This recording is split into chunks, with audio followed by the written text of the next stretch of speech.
Ambalemaw an bɛ foli kɛ ka ɲɛsin aw kelenkelenna bɛɛ lajɛlen ma ka yira la ka fɔ aw minnu kɛ mɛ ka aw sɔnni sigi muso tɔgɔla télévision soba la an ka jamana kɔnɔ an b'aw fo k'aw koɲuman dan tɛ foli min na jɛmukan kɛrɛnkɛrɛnlen min bɛ yen nɔ ne aw b'aw sigi k'aw tulo kɛrɛbɔ sigi k'a makɔnɔ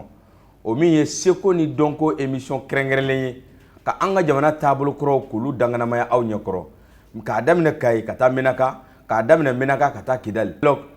seko ni dɔnko fɔlifɛn kɔrɔ minnu bɛ nin marabolo ninnu kɔnɔ Sikasokaw an ma ɲinɛ aw kɔ ka taa Kurikaw fɛ an ma ɲinɛ nin si kɔ ka se Bɛlɛdugu ma an bɛ nin bɛɛ lajɛlen bɛndɛgɛmɔ k'a di aw ma émission kelen min sira fɛ o ye seko ni dɔnko ye bi an bɛ Kita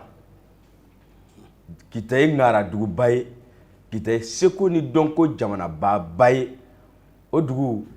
an ni o jeliw de bɛ ɲɔgɔn na bi balimakɛ ni yan duma marhaba bɛ cogo di da kɔrɔ basi t'i la sogoba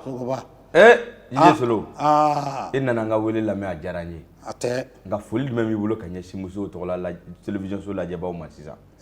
sogoba nin diyara n ye Ala ka diya Ala ye yarabi Jeli Solo ka bɔ Kita kuru nin bolo fɔ Solo Tunkara ka tila ka tɔgɔ wɛrɛ dan kan jeliya ni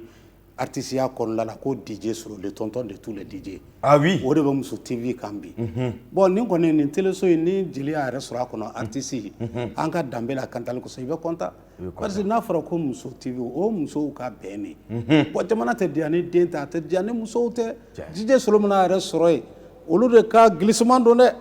voilà o de don sogoba ayiwa an y'i wele i nana an ka wele lamɛn a diyara an ye an bɛna jɛ ka masala kɛ min ka bɛ o y'an ka jamana seko ni dɔnko de yali ni ma ko e yɛrɛ ka kuma seko ni dɔnko kan e bɛ se ka mun fɔ kuma ɲɛbila kuma na ne Solo Tunkara DJ Solo l'artiste influent le grand griot qui est dans l'humanitaire ne bɛ se ka min fɔ seko ni dɔnko kan an ka jamana ye jamanaba ye Mali mais fɛn dɔ bɛ yen nɔ n'i y'a ye an yɛrɛ an bɛnna ka kun farafin ni farajɛw ka sɔn a ma an ka démocratie o b'anw ka danbe ye anw ka culture jɔyɔrɔ b'o la kojugu bon ni dun y'a jateminɛ artistes bɛ yen mais jeliw bɛ yen jeli de bɛ furu dilan jeli de bɛ denguli kɛ jeliw de bɛ furu sira tɔgɔma kɛ hali Ala k'an kisi bannikɛna kan jeliw de b'o ko fana fɔ k'a kɛ bon n'i y'a ye jeli bɛ o kɛ a b'i ni jatigi de cɛ jeliba tɛ yen hɔrɔnba de bɛ yen i bɛ jatigi minɛ jatigi min bɛ dɔrɔmɛ d'i ma min bɛ miliyɔn d'i ma k'i k'olu kɛ kelen ye bon o bɛ jamana min kan o culture ka tulon ka yɛlɛ kɛ o sababuya la an sera ka nafa min sɔrɔ an ka jamana la ni an bɛɛ lajɛlen bɛnnen b'a kan bi n'o tɛ ko caman tiɲɛna dɛ ko caman laadaw wulila dɛ mais anw ta jeli ni jatigi cɛ o laadaw bɛ yen hali bi kabini kunu ayiwa o laadaw bɛ yen kabini kununko nka anw ka jamana kɔnɔ jeliya ye siya kɛrɛnkɛrɛnlen ye maa bɛ se k'a fɔ taabolo don yali jeliya yɛrɛ mun de don a nana Kita kɔnɔ cogo di fo ka n'a kɛ Mali yɛrɛ kɔnɔ jeli jatigiya bɛ yen o bɛ kadara jumɛn kɔnɔ aw bolo sisan sogoba n bɛ tila ka Ala fɔ ka Ala kira fɔ ka kisi ni nɛɛma bɛ a ye Kita kuru nin bolo fɔ jeliya b'anw bolo cogo min na Kita de ye Sunjata Keyita ka bele bɛ yen ne a bɛ Sanidugu cɛ Kurukɔtɔ nin yɔrɔ la n bɛ Kita bulonba international fo Faransi ni Gabon ni Mali yɔrɔ bɛɛ o ni farafinna dugu bɛɛ Kita ye jamanaba ye jeliya sun don ani jatigiw de bɛ yen Kita yɛrɛ ye Kamara ni Tunkara o ni Keyita si tɔw fana bɛ yen jamu tɔw bɛ yen nɔ mais Kita t'u tɛgɛbaga ye Sema Toloba Kamara ye su mana ko a b'a tulo bɔ ka fɛnɛ dugu ma a denw n'a mɔdenw bɛ si a kan a bɛ tila ka tulo ladon ni dugu jɛra ale de kita tu tigɛ Sunjata yɛrɛ kan k'i ko ji min na ka taga Kurukanfuga parce que an ka kɛlɛlaban kɛlen 1236 Kurukanfuga sigira Sunjata Keyita ba sara Mɛmafarin Tunkara de bara Mɛma n'i y'anw Tunkaraw yɛrɛ nin territoire ka Manden jamana kan an nana bilasirali la ka na Sunjata dɛmɛ ka Sumaworo kɛlɛ ta ka bɔ Mandenka da la mais o ma fɔ mori dɔw fana kɔ ko Sise Berete Kuma Janɛ Ture bon olu ye tariku ye donc Kita mɔgɔyaji bɛ yen hali Mariamisɛninkuru bɛ yen Kita dugukolo de fana farafinna bɛɛ tubabu bɛnn'a kan ko o de dugukolo ka ɲi ni dugukolo bɛɛ o de kosɔn pèlerinage bɛ taa kɛ yen Mali ye jamanaba de ye an kana tulon k'a yɛrɛ la an tɛ se ka tulon k'a yɛrɛ la nka mun na jeli e bɛ dan i danyɔrɔ la ka tila ka hɔrɔnw fana k'olu latanu ka dɔ kɛ dusu dɔw kɔnɔ nka o ye taabolo min ye aw bolo yali a sɔrɔla baara de fɛ wa ou bien a sɔrɔla cogo di ne bɛ se ka o walawala n ye wa voilà jeliya i bɛ wolo jeliya kɔnɔ de ka mɔ a kɔnɔ mais i tora i sigi école la k'a fɔ ko i kɛra jeli ye a tɛ kalan wa non non i bɛ wolo a kɔnɔ ka mɔ a kɔnɔ jelidenw yɛrɛ bɛ fɔli kalan ten ka dɔnkiliw kalan u faw n'u baw nɔfɛ donc o bɛ fɛn min kɔnɔ o fɛn ka di kojugu o dan tɛ ani jatigi cɛ hɔrɔnw cɛ dɔnkilidalaw bɛ yen nɔ u bɛ Mali culture ka bon u bɛ dɔnkili da u bɛ fɔli kɛ olu bɛ yen n bɛ bonya bila Umu Sangare n'a bɛ fila yɛrɛ ma les Nahawa tout ça là Salif Keita n kɔrɔkɛ ɲumanw don bon les Haruna Bari paix à son âme tout ça voilà avec les BK Kayi o ni Karijigi Layiko ninnu bon art suguyaw ka ca a sugu ka ca a sugu ka ca donc n'an y'o fɔ kɛlɛtigi Jabate o y'an ka jelikɔrɔba ye saya y'a minɛ Mali ni Laginɛ cɛ dugukolo n'a maa caman dun et puis e b'a kalama ko Kita an bolo bɛ yɔrɔ min na ko Mali orchestre fɔlɔ a sigira Kita de awɔ kabini san ba yirikaw kabini Soudan français mɔgɔw bɛ bɔ farafinna dugu bɛɛ ka taga dansi dɔn kɛ Kita Tijani Sisoko ka sobali tun bɛ kɛ yen de mɔgɔ min ye orchestre fɔlɔ san k'a di mɔgɔ ma min bɛ mɔgɔw bila ɲumankɛ la koyi o Mamu Janɛ saya minɛ o de ye Kita orchestre fɔlɔ san minnu tun b'o baara kɛ o wagati la les premiers instrumentistes il y avait Matouré il y avait les BK il y avait Mba Kouyaté o tun bɛ Arayiba na avec mon grand frère Jelimari Tunkara an bɛ foli bila belebele le meilleur guitariste de tous les temps ne n'o bɛ fani ba la warili tɛ ayiwa ko kuma ka di dɔw ye nisɔndiya yɛrɛ ka di dɔw ye i ka kilipu kɛrɛnkɛrɛnlen dɔ b'an bolo kɔrɔ an k'o lamɛn Alu Jalo duwawu b'i fɛ n'i y'a ye n y'o da o la sababu man dɔgɔ e yɛrɛ ni ne ye an kɛ ɲɔgɔn ye aw y'an ɲɛ telew la mais an jɛra Alu Jalo ka kɛnɛ de kɔnɔ an wulila ka taa ka lancement kɛ Nbuye Bara Sirifu parce que k'an ka Sirifu bonya ale bɛ to k'o fɔ n y'o misiki ninnu dilan a ye parce que n'a ye ɲɔgɔn dɔn Bamakɔ o kɛlen ka defu sɔrɔ ka bɔ Kayi ka na a bɛ lycée technique na ouais ça c'est fait en 77 78 79 u ye bagi sɔrɔ ka taa ne tun bɛ baara kɛ n bɛnkɛ ka hôtel la Hirondelle hôtel Les Hirondelles ici DJ Solo ne y'o ko caman kɛ donc o layidu tora a bolo kan kelentigiya kosɔn ne ni nin cɛ kunbaba in an ka kan ka a ka bonya sigi a ma yan jatigi caman b'an bolo n'i ye dɔ dan dɔrɔn i bɛ don dɔ gasi la bon diɲɛ bɛ ten tɔ de sababu man dɔgɔ ne ni n ka Kuyatɛ cɛ nana bon ni mɔgɔw ka ɲumanw fɔli daminɛna ale bɛ hakili to a kɔ ne n'o Modibo Kuyatɛ tailleur don n dɔgɔnin don a bɛ yan ayiwa an k'o kilipu lajɛ an bɛ sɔrɔ ka na an bɛ na ni babu ye ni Ala ka jɛn an b'a lajɛ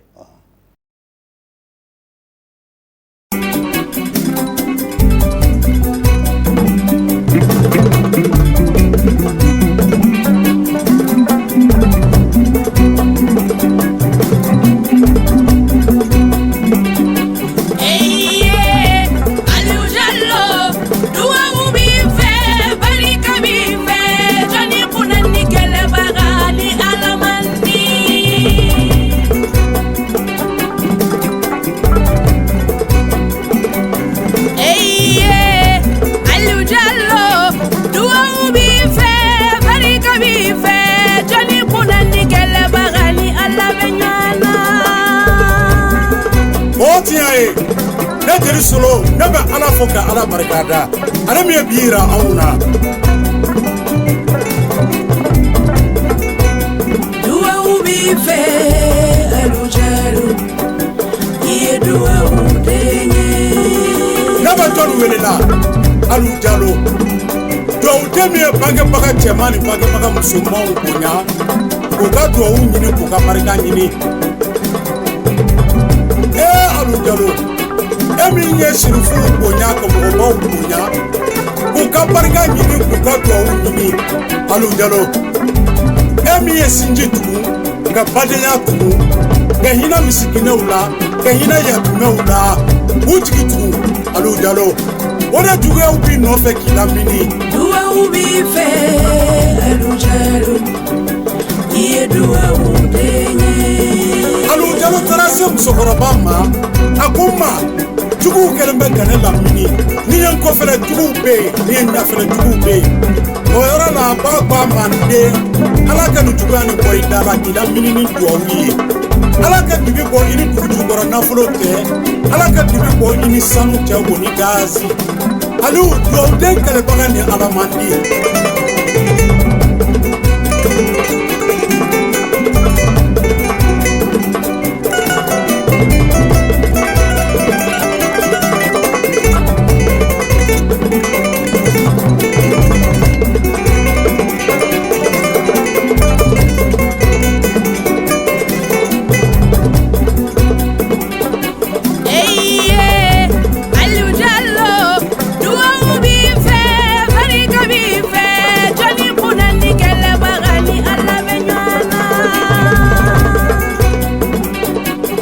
so ye mun fɔ tuguni a ko n den i hakili sigi asiri bɛ ala de kɛlɛ la asiri t'a sago sɔrɔ a ka kɛlɛ la n den i hakili sigi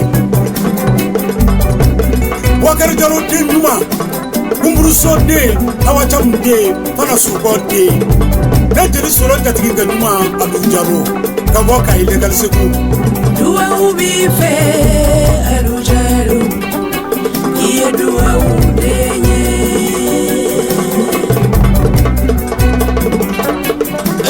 Ayise Kouyaté o dunya ye kɛ ne solo tun kɛra jatigikɛ ɲuman ala y'i sɔn balima cɛmanw na k'i sɔn balima musomanw na Jalo la Boboy Jalo dɔgɔkɛ Alu ne bɛ ka e de wele Nandi Jibril Adam Hame Ibrahim Mariam Mamudu duwawu b'i fɛ Alu Jalo i ye duwawu den ye Jɛnɛba Ami Sheikh Mamadou Seydou Abdoulaye Garjigɛ Jalo Biro ni Alassane Nɛnɛ o ni Batɔgɔma Aliu i balima musomanw o ni balima cɛmanw ko k'i fo i ka sinji tugu o n'i ka balima ɲumanya la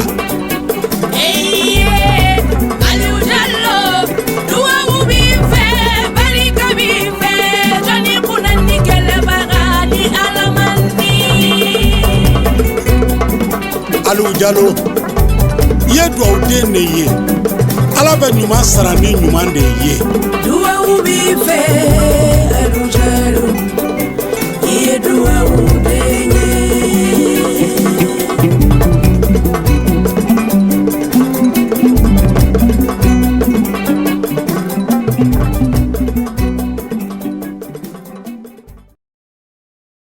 an ye nin clipu duman in lajɛ sisan kuma caman b'a kɔnɔ yali ni maa bɛ se k'a fɔ ko i dɛmɛba jɔnjɔn seko ni dɔnko sira fɛ Alu Jalo don wa Alu Jalo ye n dɛmɛ jɔnjɔn ye Mali cɛ ni Mali muso bɛ n dɛmɛ jɔnjɔn ye Boubacar Tandiao ye n dɛmɛ barika ye Lɔbɔ Tarawelew mɔgɔ caman ye ne dɛmɛ n ka carrière musicale kɔnɔ mais n'i y'a ye n bɛ ale ta fɔ yɔrɔ bɛɛ hɔrɔn don a ye dɔgɔtɔrɔsow jɔ a ye ekɔlisow jɔ a ye dugujukɔrɔ nafolo kalanni kɛ Farajɛ la n'a tun kɛra a tun bɛ taa baara kɛ Farajɛw bara mais a nana sigi yan ka bɔ ka ilegal segu ka misiriw jɔ ka hinɛ fantanw na bon jamana in a ma baara kɛ jamana gouvernement kɔnɔ mais a ye gouvernement mɔgɔ bɛɛ bonya mɔgɔ passera président la Mali kɔnɔ n y'olu suis bon jatigi n'a ka ɲi jeli i fana bɛ layidu tɛmɛ ni a ye parce que layidu tigi don donc a kɛra n dɛmɛbaga ye wagati dɔw tɛmɛna n ka DJ Soloko ninnu fɔlen ala Fode Kulubali Bouakar Lagayila den dannen tɛ kojugu Fanta Sangare Tamba n b'a fana fɔ olu bɛɛ ne dɛmɛ n ka carrière nin kɔnɔ n bɛ bon DJ Soso le tonton de tous les DJ ne bɛ c'est-à-dire n bɛ milieu bɛɛ kɔnɔ su ni tile bɛɛ n tɛ se ka jatigi bɛɛ tɔgɔ fɔ k'a ban ni ma se Sori Kɛmɛso ma Sori Kɛmɛso fana kɛra n jigi ye mais Alu Jalo ka baara a tɛ ban fɔ la mɔgɔ min bɛ i ɲamakolontɔ to mɔgɔ dɔ b'i wele ten ko jeliba i ka fɛn ci dɔ bɛ n bolo n b'a ye ten enveloppe a tɛ kun poche yɛrɛ kɔnɔ n'i bɛ taa Alu Jalo fɛ i kana bloki sɛbɛnlen don dɛ parce ale b'a mugu de sori kun i yɛrɛ ta an bɛ dugawu kɛ ni Ala sɔnna ma a bɛ dɔ suru an yɛrɛ kun don n'a nataw la walasa Muso TV ka kɛ télé belebeleba ye don n'a nataw la hali ni ko caman bɛ yen nɔ o bɛ faamu o nɔ kan jeliya an ka kabilaw kɔnɔ jeli jɔyɔrɔ tun ka bon kosɛbɛ nka ni joli ye ɲuman min ye k'a matando ani k'a dɔ fana ka dɔ dusu don dɔ kɛbali kɔnɔ a ka dɔ kɛ yali aw bɛ gɛlɛya sɔrɔ a la wa o ye timinandi bɛ nɔbɔ ko la i t'a dɔn ko tigi bɛ fatɔ la fo n'i y'a faga i t'a dɔn k'i fa fana tun ye cɛ fo n'i ye muso furu jɛnɛtigɛ kuntaga kɛ jan n'i ma ɲa k'i bɛ labɛnniw kɛ o tɛ jeliya yɛrɛ dɔrɔn ye fɛn fɛn i bɛ courage t'a la parce que nɔgɔya bɛ dɔw la gɛlɛya bɛ dɔw la bon i bɛ a ɲini ka mɔgɔ minnu cɛw bɛn furu sira la silamɛya diinɛ kɔnɔ hali sangabondaw la ka kuma ou bien ni lajɛw bɛ jamanakuntigiw ou bien jamana ɲɛnabɔbagaw ni ɲɔgɔn cɛ ni sintanɛw bɛ yen jeli bɛ wuli k'o ko olu dilan bon i bɛ bɛn ni ko gɛlɛntigi i bɛ bɛn ni ko nɔgɔntigi ye mais e bɛ to k'a yira i t'a kɛ ni fanga i t'a kɛ ni dimi ye parce que o man ɲi jeli la voilà donc an ka baara la gɛlɛyaw ni nɔgɔyaw b'a kɔnɔ bon ne filɛ ɲɛ tan n ye guitare fɔ ka taa farafinna ni farajɛ la i bɛ se o la n ye guitare fɔ n karamɔgɔ ye Jelimadi Tunkara ni Fajala Jawara ni Moribo Kuyate ni Buba Sakɔ ni Duga Sisoko Babani Sisoko dɔgɔkɛ ala ka yafa kɛ belebele Sanbali den Bara anw b'an sigi ka sumu kɛ bajuru ni lanba ni fɛn bɛɛ mais moi j'ai vu que comme je suis parmi les meilleurs danseurs ayi jeli dɔn mɔgɔ ma y'i yɛrɛ da an bɛ tila ka kɛnɛ di ma an n'a dɔ si filɛ yan voilà jeli dɔn typique ni ne donna boîte kɔnɔ i b'i sigi ka na jɛ n t'a f'i y'i sigi rɔku bɛ ten popcorn bɛ ten jariwa bɛ ten bon fɛnw ye ala ka baaraw de ye c'est naturel a ka di n ye mais n ye n t'o la ka dɔgɔtɔrɔso sababuya la se an ka dugu kɔnɔ un centre de santé communautaire un griot qui a pu faire ça i ka dugu ye an ka dugu bɛɛ ye hɔrɔn ka forage fana kɛ an ka ministère de l'enfance c'est-à-dire o sira bɛna pouponnière la tubabu ye denw adopté fo ka den tɔgɔ da ne la bon n ka dɛmɛ sera olu ma ma sɔn ka n yɛrɛ yira Lɔbɔ Tarawele jɔra n jigi la o kɔnɔ kosɛbɛ pour que n ka dugu in ka kɛ ne ye guitare fɔ de dabila Paris ka vigiliya kɛ ka sécurité kɛ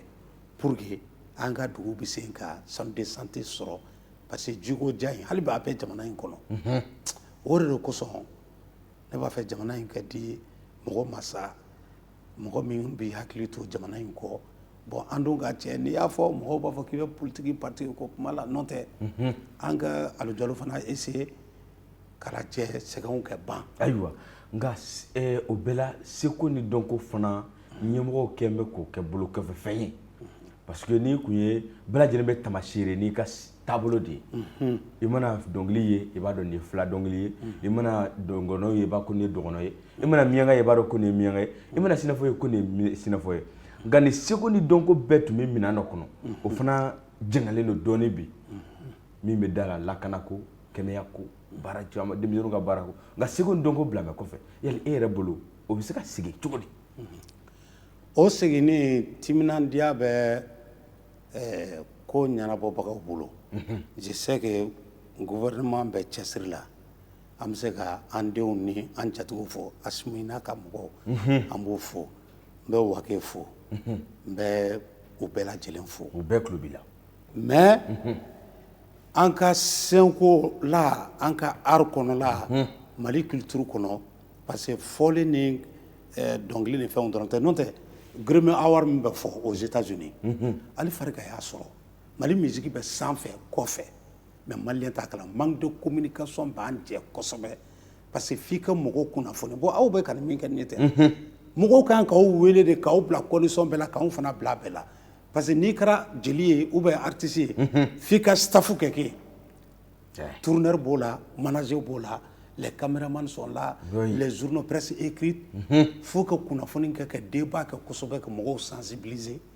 pour que malien ka bɔ a ka ko kalama sisan malien bɛ ko kalama dɛ mais fɛn fɛn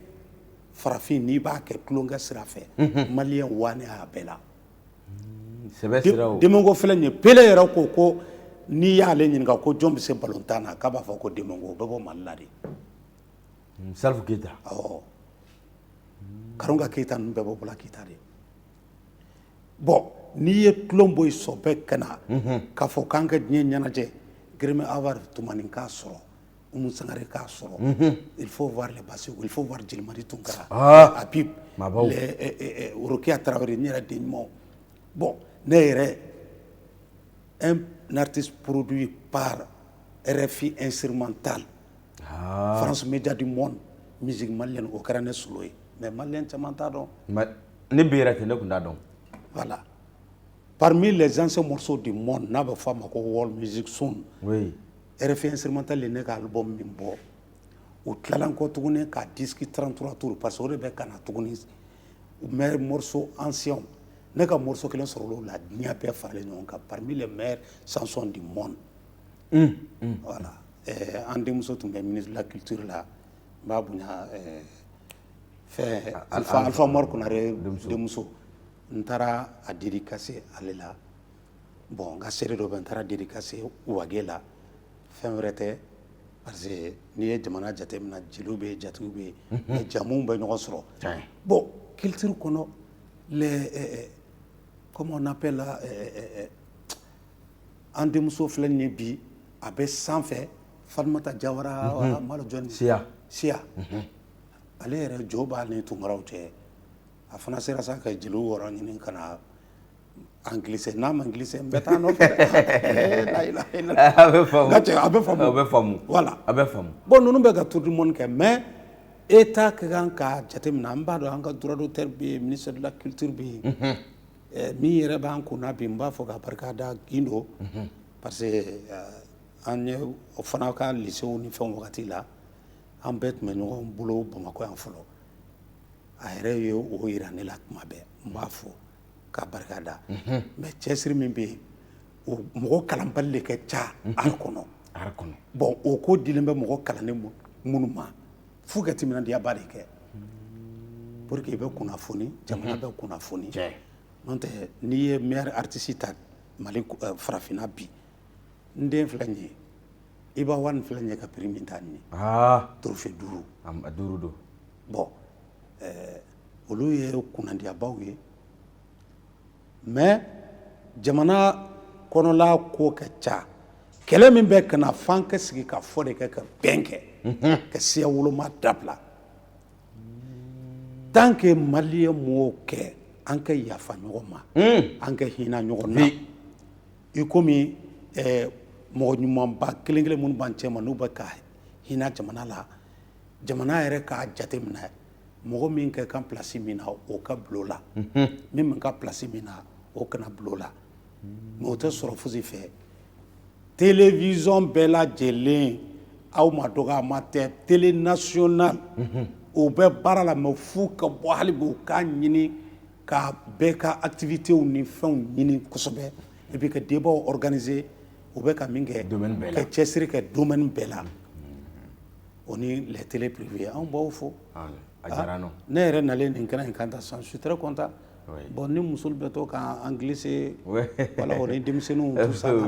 nka denmisɛnnin caman fana bɛ yen seko ni dɔnko baarakɛlaw don u caman b'an ka togodaw la u b'an ka kabilaw kɔnɔ kungo kɔnɔ dɛmɛɲɔgɔnya ka se u ma u tɛ se ka kɛla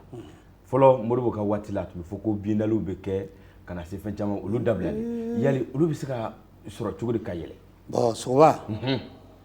i ye kuma dɔ boîte fana dayɛlɛ tuguni nin yɔrɔ in ne ye Burkina ninnu kɛ n ye Côte d'Ivoire ninnu kɛ dans la musique n taara Canada festival de francophonie festival Nuit d'Afrique festival de rire Ottawa Toronto Maskin Longe moi j'ai fait tout ça ka Amérique ka cours de musique di Atlanta Philadelphie Baltimore Maryland New York Brooklyn Mike Tyson wolora Brooklyn ne ye guitare fo ye ka taga jouer FMI Banque mondiale FMI j'ai un cousin qui travaille là-bas Omar Magalou saya amina Dar Salam voilà olu ka bureau a bureau bɛ comme ni ne ni guitare donna ye n'i bɛ don Banque mondiale kɔnɔ u bɛ passeport wɛrɛ d'i ma Amérique bɛ passeport wɛrɛ d'i ma o n'i ka passeport dɔn tɛ kelen ye j'ai fait 1 heure de temps n bɛ ka an ka danbe fasaw de fɔ mais o kan ka baara élargi sira caman fɛ o k'an fana ɲininka mɔgɔ dɔ kalannen tɛ maa bɛ ko dɔn a bɛ ko dɔn i ye kumaba fɔ Burkina Côte d'Ivoire Djinbefɔla théâtre bɔla cinéma bɔla minnu bɛ animation kɛla bourse yɛrɛ kɔnɔ carte artiste b'a bɛɛ bolo u bɛ affilielen don u ka droit d'auteur la o bɛ Mali jɛ o b'an jɛ bon n'i ye kuma fɔ cogo de la u b'a miiri komi ni mɔgɔw bɛ i ka kuma kɛ ko dɔn n'o tɛ olu bɛɛ ka kan ka régler anw ka cas la parce que fɔlikɛlabaw bɛ togolaw kɔnɔ u t'a dɔn yɛrɛ ko droit d'auteur bɛ yen yɛrɛ kuma tɛ k'a fɔ ko k'i ni kungo fɔ e t'a dɔn ko fɛn min bɛ yen e dun kan ka sɔrɔ ko la e t'o dɔn mun kan ka fɔ olu kan ka dɛmɛ de ka o kunnafoni di bon n'i ye o jateminɛ a b'anw ka n'o bɛ na cogoya min na a bɛ se ka kɛ a bɛ domaine caman caman na ten caman don denguli sisan kɔɲɔ concert hôteliw les auberges mɔgɔw bɛ taa festival minnu na o fɛn fɛn bɛ kɛ il faut que artiste minnu ka musique bɛ jouer surtout téléphone nana ni fɛn sisan producteur tɛ yen mɔgɔw bɛ réseaux sociaux kan bon hali ni état bɛ ka baara k'a kɔnɔ c'est bon mais il faut que aw ka ni cérémonie bɛ yɔrɔ min na droit d'auteur mɔgɔw bɛ na yen c'est pas violent rien du tout aw bɛna mɔgɔ minnu ka musique jouer balani show la dɛ aw b'olu fɛn n'i taara Sénégal o ka sabari ɲɛnajɛw ni dengulu ni fɛnw n y'a mɛn cogo min na droit d'auteur mɔgɔw bɛ na a mɔgɔ minnu bɛ ka organiser mɔgɔ minnu ka musique bɛ jouer aw bolo a soirée la aw b'u ka morceau déclarer u ye u bɛ taa fɔ u bɛ taa déclarer mais olu bɛɛ bɛ an jɛ mais a bɛ ɲɛnabɔ dɛ cogo di a bɛ se ka ɲɛnabɔ cogo di mais tubabukan mɔgɔ bɛ se ka tubabukan fɔ ko ɲuman ka tɛmɛ maliyɛn kan a bɛ se mɛ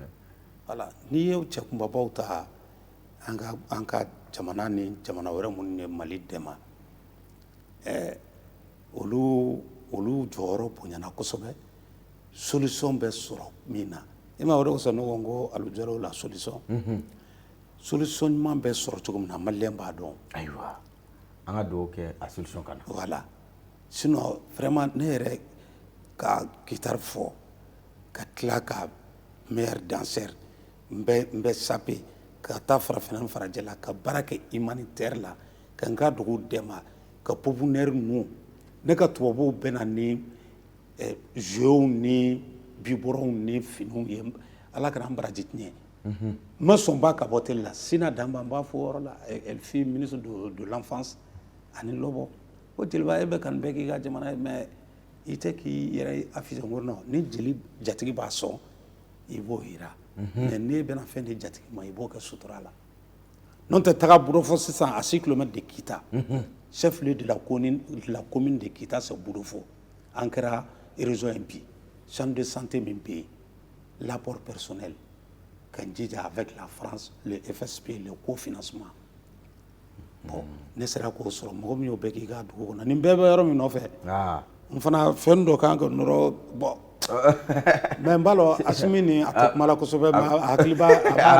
la est-ce que kamaratɛ dɔ fana t'a ka jɛ la kamarakɛ bɛ dɛ n b'a lɔn Kulubali o ni Jara dɔ fana olu ma ye olu tɛ kun mais a kɛ kamara ninnu bɔ o kamara le sɔn kuntigi le tubabu tunkaraw ka jɔn ne olu ye ko sɛgɛlafiɲɛbɔ o bɛ Kɔmɔsogo Kanja i ka clip wɛrɛ b'an bolo an bɛ jɛ k'o lajɛ ɲɔgɔn fɛ o la an bɛ segin ka na an bɛ tɛmɛ ni babu ye bɔ.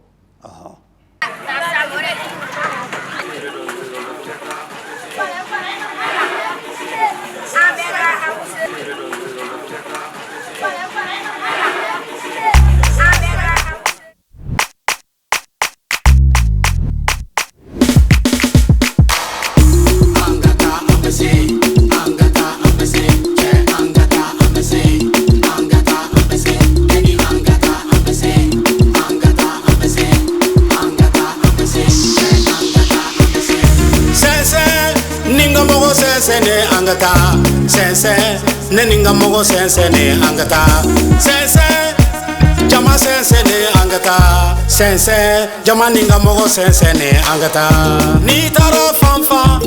ne dumbe erefe ni tara faransi ne dumbe erefe ni taro ameriki ne dumbe erefe ni nana malibala ne dumbe erefe angata ambese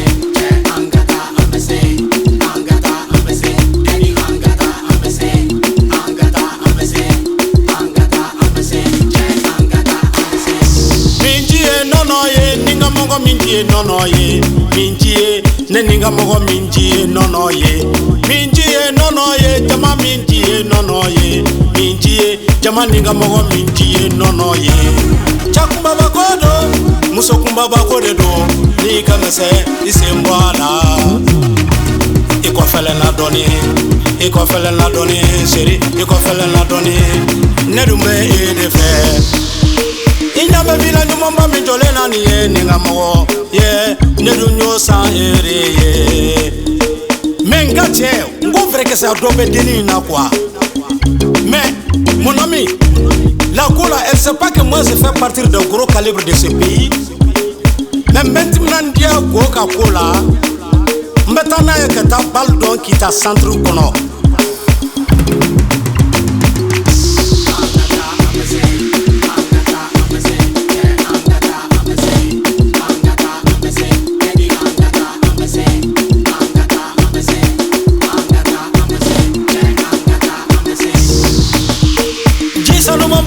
kita kulula ninga mo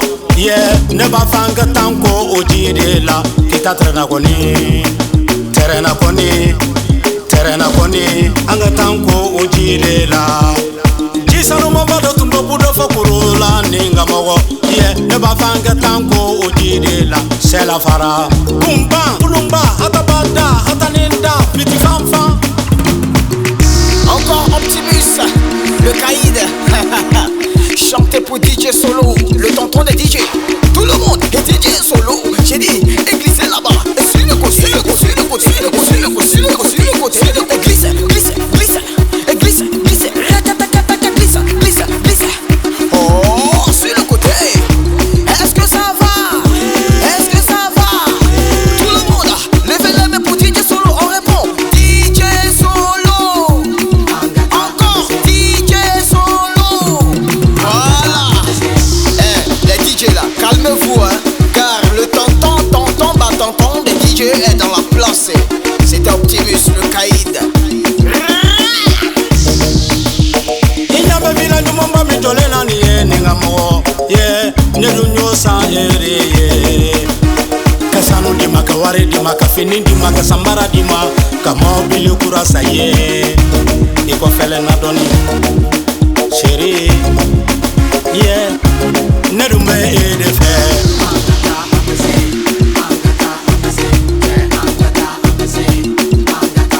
Le colonel de Paris DJ Kolos kan ka taga cɛ an bɛ se.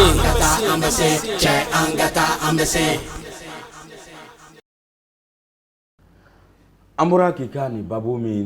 ni ka nin clip baaraba kɛra kɔnɔ kosɛbɛ kosɛbɛ ni i yɛrɛ y'a caman ye yali an ka jamana bɛ lahala min na bi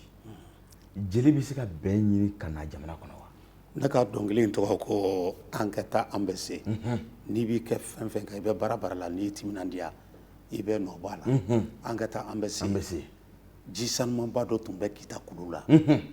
ne ka mɔgɔ ne b'a fɛ an ka taa an ko o ji la Kita tɛrɛnna kɔni Kitakaw o fɔkun ye min ye hali an ka jida dɔw bɛ yen an ka lieu historique dɔw bɛ yen an ka hakili to olu kɔ hali ni mɔgɔw bɛ olu n'u bɛ feere ou bien ni olu bɛ ci k'u bɔ yen o fɛn dɔw tɔgɔw man kan ka tunu bon n ye an ka jidaw kuma fɔ an ka kulu Kita kulu la parce que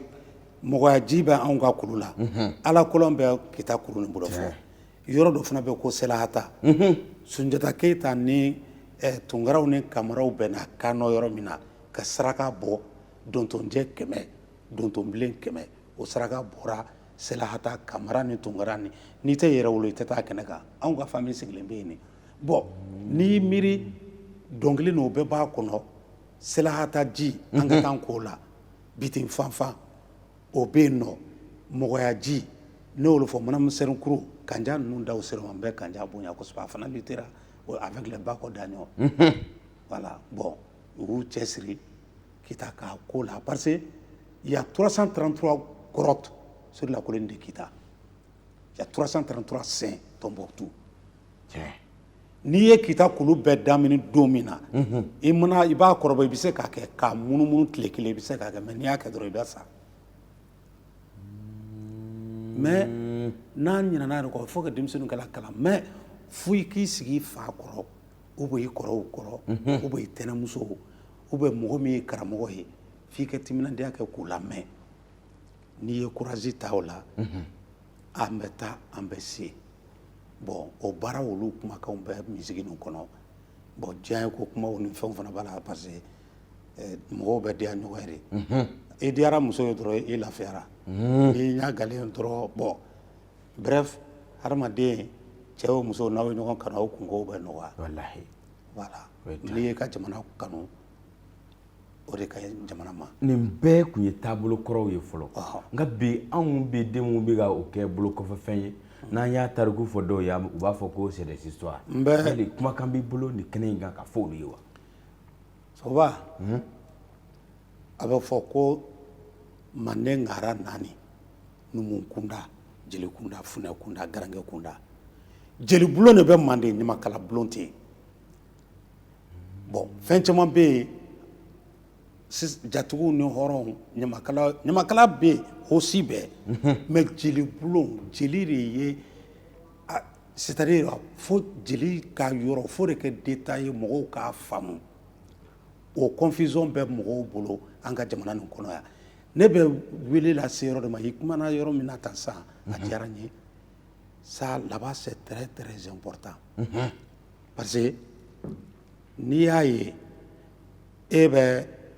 taga kɔɲɔ ni denkuliw kɛ anw tun bɛ fɛn dɔ kɛ fɔlɔ n'an ye ni cɛ Sekumar ne n'o ni Fajala Jawara o ni Morikɛ Kuyate o ni Zumana ninnu bon avec les Buba Sakɔ Duga Sisoko Mori Kuyate jeli de ka jeli b'i diya jeli b'a jeli ɲɔgɔn ne fasa fɔ mais i bɛ taa jeli ka kɔɲɔ la denkuli la aw minnu bɛ fɔli kɛ ngɔniw les Basew la o tulo bɛ na Tumani Jabate ninnu bɛɛ tulo bɛ na an bɛɛ ta ni min ka denkuli bɛ yen ni min ka kɔɲɔ bɛ yen minnu bɛ dɔnkili da minnu bɛ fɔli kɛ aw bɛ taa kɛ ni fɛn dira aw ma aw b'a minɛ ni fɛn bɛ di fana an b'a ɲaga kɛ k'a ban mais e tɛ taga i jeli ɲɔgɔn ka kungo la k'a m'a f'i ye ou bien jatigi k'a fɔ jatigi ne m'a fɔ jatigi ban depuis ne ni Yayi depuis Dante Tunkara denmuso a banna an yɛrɛ bɛ naɲini ka kin n'an bi naɲini tere o ye ne ma deli k'a fɔ jatigi ma an contrat la n sara fo jeli denmisɛnninw k'o dɔn aw bɛ jatigiw fɔ aw bɛɛ bɛ fa la aw bɛɛ bɛ ba la ɲamakalaw f'aw k'o jateminɛ mais sanga fana wagati ko de e mana kɛ sanga la e ɲɛna i bɛ se k'i permettre ka fɛn bɛɛ fɔ ou bien ka fɛn bɛɛ kɛ jeli bɛ laban jatigi de ma i mana san 40 kɛ baara la san 50 san 60 bilahi walahi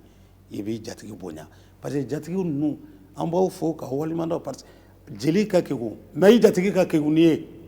mɔgɔ min b'i sɔn a bɛ ko dɔn masakɛ naloman tɛ yen dɔnnikɛla naloman tɛ yen maa min b'i sɔn a b'a yɛrɛ kɛ komi a t'a kalama i bɛna i fana b'i fa danbe yira a la a bɛ fɛn bɔ k'a d'i ma hali n'a t'a bolo a b'a fɔ a den ye ne jatigikɛ fɛn dɔ fɔ a den ye o don Lamini Jara hali n'a t'a fɛ n k'a fɔ n b'o fɔ n b'a fɔ k'a barikada an y'a ɲaga a den na ni n grand frère parce que an kɔrɔkɛ ɲuman don sigida la Lafiyabugu danbe b'a bolo kojugu grand forum du Mandeng o président de y'ale ye Jibril Nama Keyita tun y'a ka adjoint sa y'a minɛ ala ka yafa mais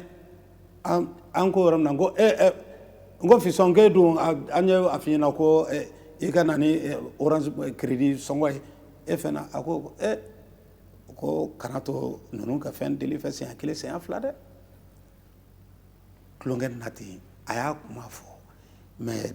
an jeliya la anw bɛ san n'o sugu ye k'ale tulonkɛ la jeli min ɲaga i la ko nin kɛ k'i kana sɔn o kɛ dafa 2 la dɛ k'i b'o ɲɛnabɔ de bon o danbe alors que l'éducation bɛ du kɔnɔ de n'i donna ale bara dɔrɔn i b'a dɔn ko sɔba bɛ yen bon les artistes du jour ils n'ont qu'à beaucoup accepter mun tɛ artiste du jour ye u k'u fana niyɔrɔ saraw sigi ne ni Umu Sangare mana ɲɔgɔn ye sisan dɔrɔn a bɛ 50,000 50,000 bɔ ka di yan wari la di yan tɛ dɛ an ye temps kɛ anw ye kalo 1 kalo 2 kɛ palais de la culture kɔnɔ an ka guitare ni ngɔnɔw bɛ yen groupe bɛɛ ni Umu Sangare tun tɛ se ka confronter n kɔrɔmuso bonya b'a la Amu Koyita u bɛ yen u balolen don ala ka si d'u ma mais an y'an ka succès kɛ ka yɔrɔ bɛɛ boli maa ma ɲinɛ a ka o yɔrɔw kɔ an ka dɔnnikɛbagaw fana n b'a bɛɛ fo ni mɔgɔ minnu composera o la mɔgɔ jeli n'a ye mori bɛ ba la de an tɛ fa la dɔnnikɛbaga ni jeli bɛ ba la de aw tɛ fa la o ye kuma kɔrɔma ye dɛ Ousmane Marane Haidara a tɛ yan a ka ala bɛ yan ni ani jelitɔn ye ɲɔgɔn bɛn n bɛ jelikuntigi fɔ la Madu Kala Jara Jabate il est opérateur économique mais a sɔnna jeliya ma o y'a ta k'a kɛ Mali jelikuntigi Bamakɔ jelikuntigi ye yan parce que a tora mɔgɔkɔrɔbaw da fɛ k'u lamɛn n'an bɛ kɛnɛ kɔnɔ n bɛ kuma la surunya Ousmane Marane Haidara ka fête kɛra a ka anniversaire kɛra Korofina yan Mawluba dɔ a ka o la jelitɔ mɔgɔw nana yana ka kuma ko a ye dɔ fila an ka laadalatigiw bɛ yan nɔ an k'olu t'a d'u ma jeliw a ye nin minɛ a bɛ sigiyɔrɔma 2 ni 3 bɔ bon ale b'o kɛ cogoya min na Diko b'a kɛ ten ale b'o kɛ cogoya min na ɲala ɲɔrɔ sirifukɛ kɔni ko tɛ ala ka sini kɛ n'a de bonya ma bon Suala Baya Haidara hali o don n'o bɛ wajuli kɛ dɔrɔn sigida la Lafiyabugu yɛrɛ n'a nana n'aw nana sigiyɔrɔma a b'a fɔ n tɛ kuma fɔlɔ fo jeliw ka n bilasira a bɛ fɛn bɔ k'a di bon o mɔgɔw olu minnu b'o kɛ an kan k'olu fana ka ɲumanw fɔ kosɛbɛ o ni minnu b'an dɛmɛ individuellement k'i lakanta k'i sabati k'i garijɛgɛw fɛn ne o mɔgɔw ka ca n b'a bɛɛ lajɛlen fo a bɛ anw bolo cogoya min na a bɛɛ bɛ bolo ten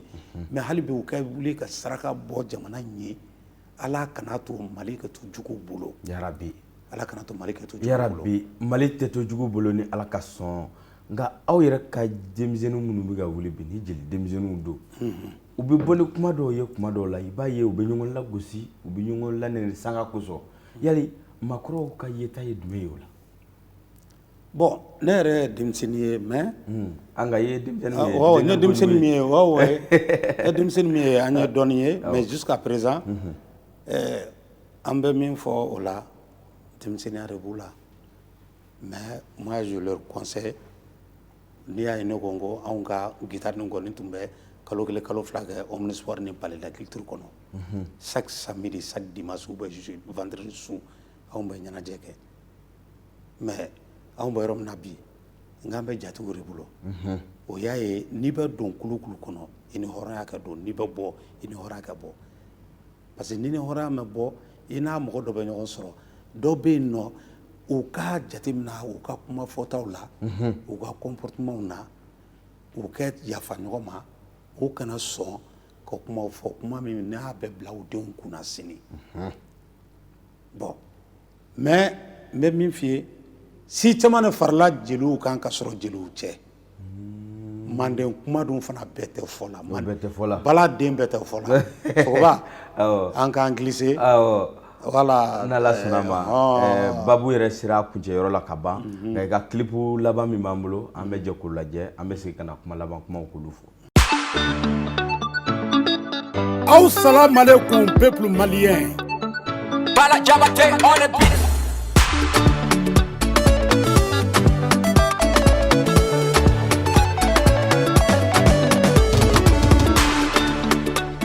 Bele dona fanfa mangambiko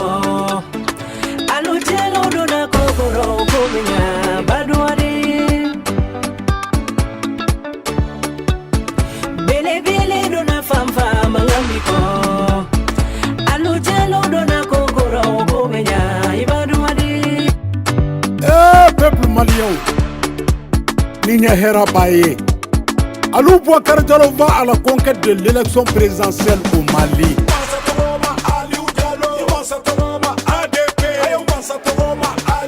Fokuluba, Fale Kono,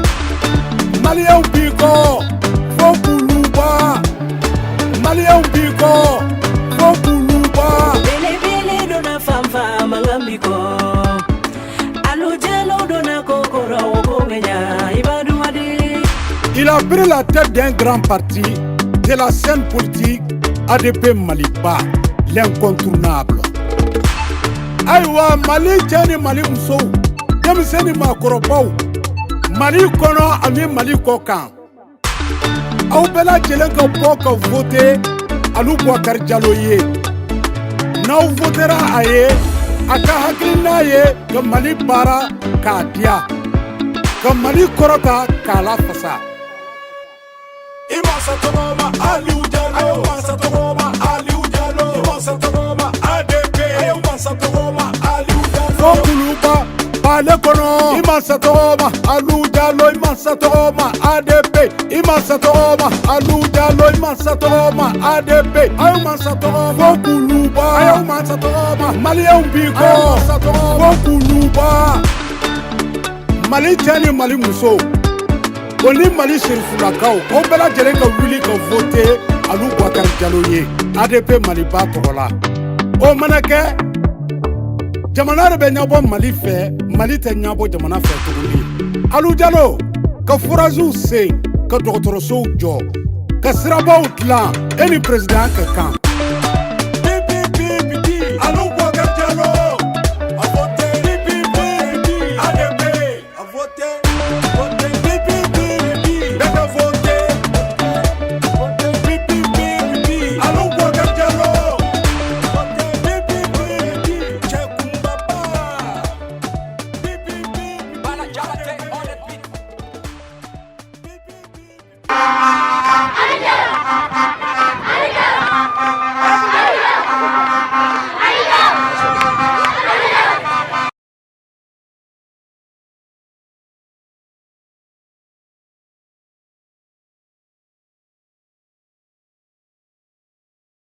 Ni kɛnɛ in kan DJ Solo e ka ni nɔbila ninnu bɛɛ lajɛlen kɔfɛ e ka ni yalaba ninnu bɛɛ lajɛlen kɔfɛ ni maa ko e ka welekan kɛ ka ɲɛsin jeli denmisɛnw ma u ka baara in ta ni sɔbɛ ye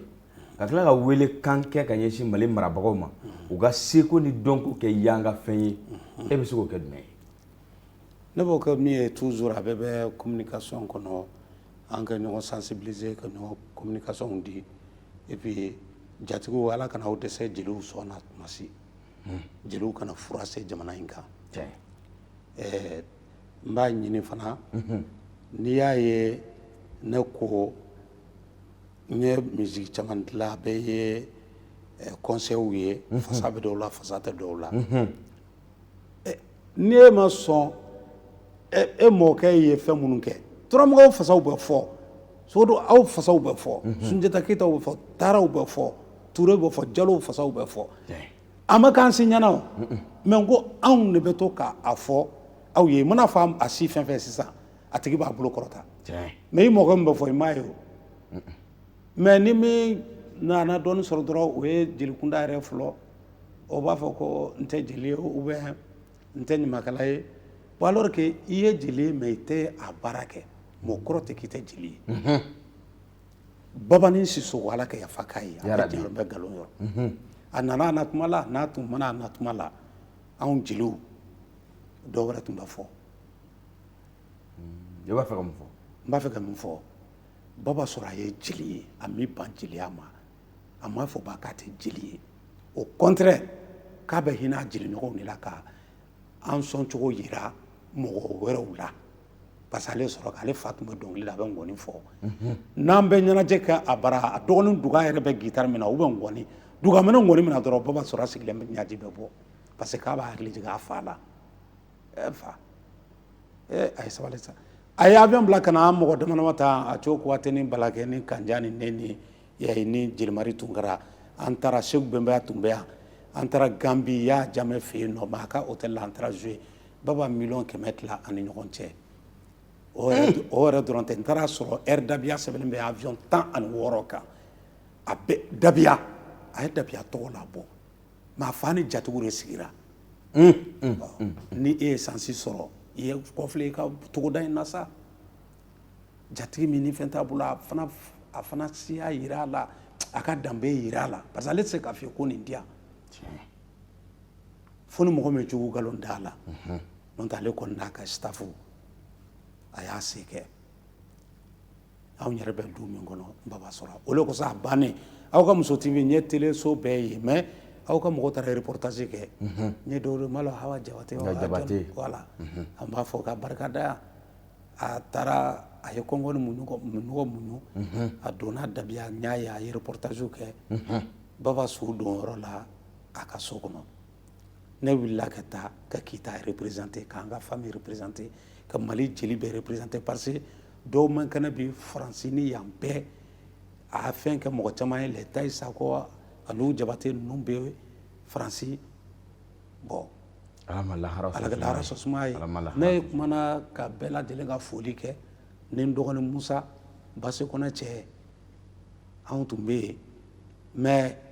a so donna k'a ban k'a sɔrɔ mɔgɔw bɛ sira fɛ Kɛɲɛba ka na k'u bɛna bɛn a ma Sɔnko ma ni Banko ma awɔ fonisɛriya bɛ ten de fonisɛriw a y'aw timinandiya dɛ Ala tɛ bɛɛ kɛla ye bon ne mana muso bɛɛ fɔ nin na ne denmuso dɔ fana bɔlen bɛ an ka famille kɔnɔ bi a wolola a nana a na wagati n'a bɛ fɔ a ma ko Fifi Tunkara awɔ aw yɛrɛ Fifi Muso TV mɔgɔw n b'a fɛ i ka i glisser i y'a faamuya voilà ninnu fana sankɔrɔta i y'a faamu parce que i bɛ ka dɛmɛ k'i ka dugu la i bɛ ka fɔ kɛ bɛɛ y'a k'i fa ni baw ye ne yɛrɛ y'a kɛ n ye k'a da jatigiw ta kan mais o ye marakamuso min ye anw sen tɛ maraka ye mais ni an ka famille bɛ jeliya kɛ i b'a kɛ ni min t'a kɛ c'est pas un problème mais aw kana ɲɔgɔn dénigrer n bɛ musokunba dama dama fo minnu fana bɛ ka humanitaire kɛ bi Batuli bɛ yen nɔ Batuli Ɲani a fana bɛ k'a se kɛ humanitaire kɔnɔ o tɛ tiɲɛ ye wa mais ale bɛ k'a kɛ cogoya min na an jatigi dɔw bɛ yen nɔ minnu ɲɛna ma Jaba sɔrɔ a bɛ bɔ Baltimore a bɔtɔla a b'a fɔ Sɛki Amala Jabate i ni Solo Tunkara a ye guitare ta aw ka bajuru daminɛ n bɛ ka bɔ Baltimore ka na a bɛ n'i sigi an ka so kɔnɔ ani miliyɔn bɛ na ka n'a di an ma dɔw b'o san 18 ou bien san 20 kan a bɛ surun o la bi bon a b'a ka mun kosɔn danbe tɛ wa danbe a bɛna mobili min na o bɛ wele ko Lincoln ne nin bɛɛ ka di n tɛ parti la bi n t'a la sini Ayisa Hayidara n'a dɔgɔnin Mamina Serifu o yɛrɛ ni DJ Soloma ye manaka ko ninnu daminɛ ale b'i kolonkolon de mais denmisɛnnin tɔw n bɛ to ka Sidiki tɔgɔ fɔ kow la ani Gaspi o ni Ibawan o kɔrɔ tɛ ko tɔw man ɲi dɛ voilà mais c'est le conseil o ni n den jɛlen don Faransi DJ Clos le colonel de Paris. Le colonel de Paris, ouais. Voilà. Mais au fana b'u ka kow kan mais u ka to k'a lajɛ ne ni Sidiki bɛ ɲɔgɔn yɔrɔ min na dɔrɔn mon papa n ko non i jɔ n kɛ pa kelen ma ko non a kɛ Ala kama wari b'a kɔ a b'a bɛɛ bɔ k'a di yan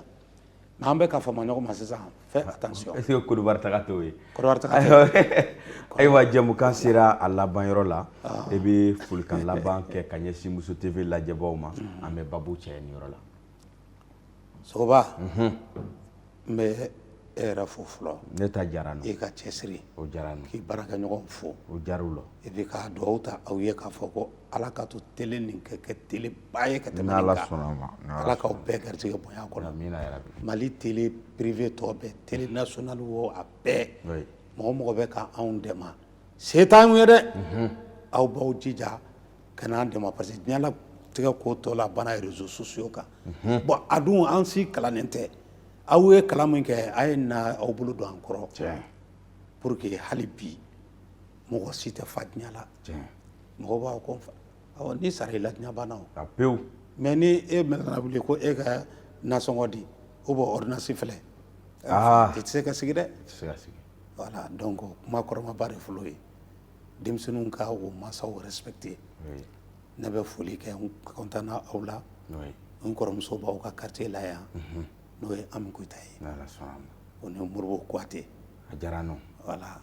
ko an ka jɛ ka sama wo kɔnɔ fɛn ko don walima a balalen don a bɛ fara ɲɔgɔn kan a b'a sama an kun jɛra ka seko ni dɔnko sama bi o ye ne o min bɛ balalen don bi an ni mɔgɔ min jɛra ka masala kɛ ka ɲɔgɔn bilasira o ye Suleiman Tunkara alias DJ Solo le tonton de DJ ale jan bilasira ka bɔ Kita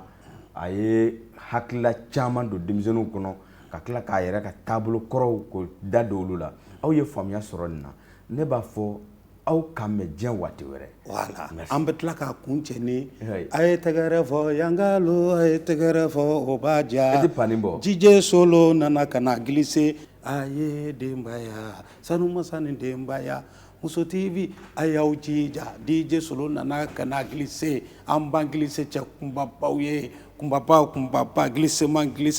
n bɛ masa fo yan nɔ masa ale fana bɛ se tibiki dɔn na kojugu ok merci bien merci